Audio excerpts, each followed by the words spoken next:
रहने दो मैं कर लूँगा, आप रहने दो मैं कर लूँगा, आप रहने दो वह आ जाएगी, आप रहने दो, आप रहने दो हम देख लेंगे, आप रहने दो मैं पढ़ लूँगा, आप रहने दो वह खेल लेगा, आप रहने दो वो पढ़ लेगा, आप रहने दो मैं देख लूँगा, आप रहने दो मैं उसे पीट दूँगा। इस तरह के सेंटेंसेस यदि आते हैं तो उन्हें आप इंग्लिश में कैसे बोलेंगे। देखो सिंपल ट्रिक के साथ मैं आपको बताने जा रहा हूँ कि इन सारे सेंटेंस को बोलना कैसे। देखो कुछ करना नहीं है यहाँ पे देखो आप रहने दो जो है इसका अंग्रेजी आप देखेंगे यू लेट इट बी। क्या लिखेंगे? You let it B. शुरुआत अब में आप इसे लगा देंगे, उसके बाद जो सेंटेंस बच जाता है वो यहाँ पे लगा देंगे। ठीक है, जैसे आप रहने दो मैं कर लूँगा, तो you let it B, you let it B, you let it B.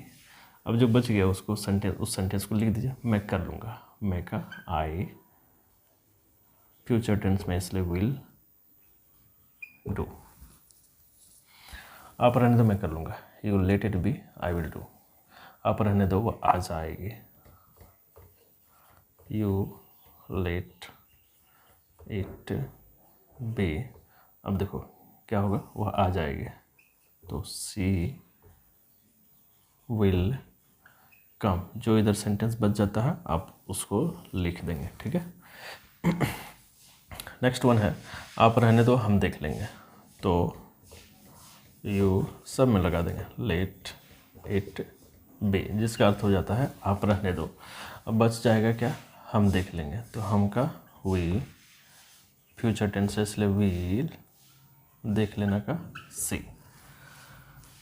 फिर नेक्स्ट वन देखेंगे, आप रहने दो मैं पढ़ लूँगा, तो यू लेट इट बी, जिसका अर्थ हो गया आप रहने दो, बच गया मैं पढ़ लूँगा, आई विल रीड। इस तरह से, है ना। चलिए देखिए सिंपल तरीके से आपको सेंटेंसेस बनाने हैं, बोलने हैं। अब अगर सेंटेंसेस को देख लेंगे, आप रहने दो मैं कर लूँगा, you let it be I will do. आप रहने दो आ जाएगी, you let it be she will come. आप रहने दो हम देख लेंगे, you let it be we will see. Right. आप रहने दो मैं पढ़ लूँगा, you let it be I will read. देखो यहाँ पे सारे सेंटेंसेस में आप रहने दो, आप रहने दो, आप रहने दो, आप रहने दो बोलचाल की भाषा में बोलते हैं। तो इसका इंग्लिश मैंने आपको बताया था, यू लेट इट बी होगा, उसके बाद जो सेंटेंस बच जाता है उसको इसके पीछे लिख देना। जैसे आप रहने दो, यू लेट इट बी मैं कर लूँगा आई विल डू। आप रहने दो, यू लेट इट बी वह आ जाएगी शी विल कम। आप रहने दो, यू लेट इट बी हम देख लेंगे वी विल सी। आप रहने दो, यू लेट इट बी मैं पढ़ लूँगा आई विल रीड। तो इस तरह से सेंटेंसेस बनाइए, अपना इंप्रेशन जमाइए यार। Thanks for watching.